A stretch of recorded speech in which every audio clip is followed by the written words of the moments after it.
I have not gotten a classified briefing on the specifics of the shooting down by Iran of a U.S. global hawk. In particular, whether or not Iran warned us that they believed it had drifted into their space, what technical evidence there is to confirm our assertion that it was over international waters. I'll remind you the Strait of Hormuz is very narrow. This is about a 12-mile wide shipping channel and maybe twice that between the coastlines. So it's entirely possible there was a misunderstanding about this. A global hawk is about a $100 million piece of surveillance equipment that's very sophisticated. It is just a reminder that tensions are quite high between Iran and the United States.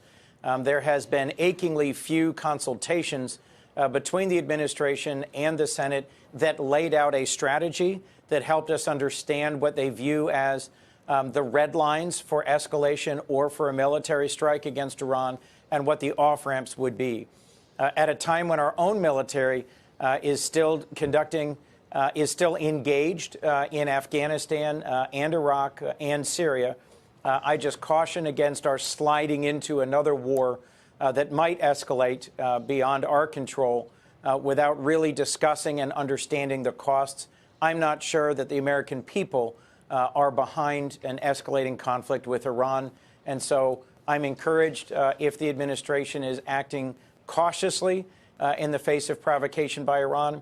But we, of course, will all stand behind protecting American troops in the region. Right. Yeah. At this point, it was still equipment.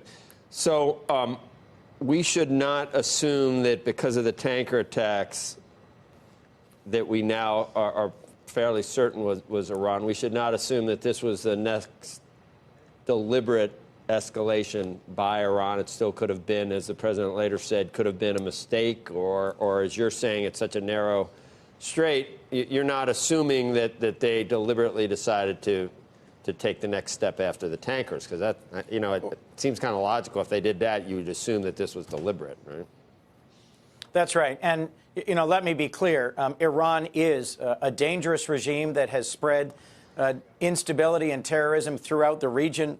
The humanitarian catastrophe in Yemen is in no small part because of their support for the Houthis and the ways in which that conflict between the proxies of Iran and Saudi Arabia has escalated so quickly and been so brutal for the people of Yemen.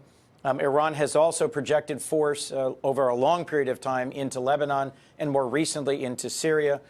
They are an aggressive and destabilizing country. I am clear-eyed about the threat that Iran poses to our interests and to our allies.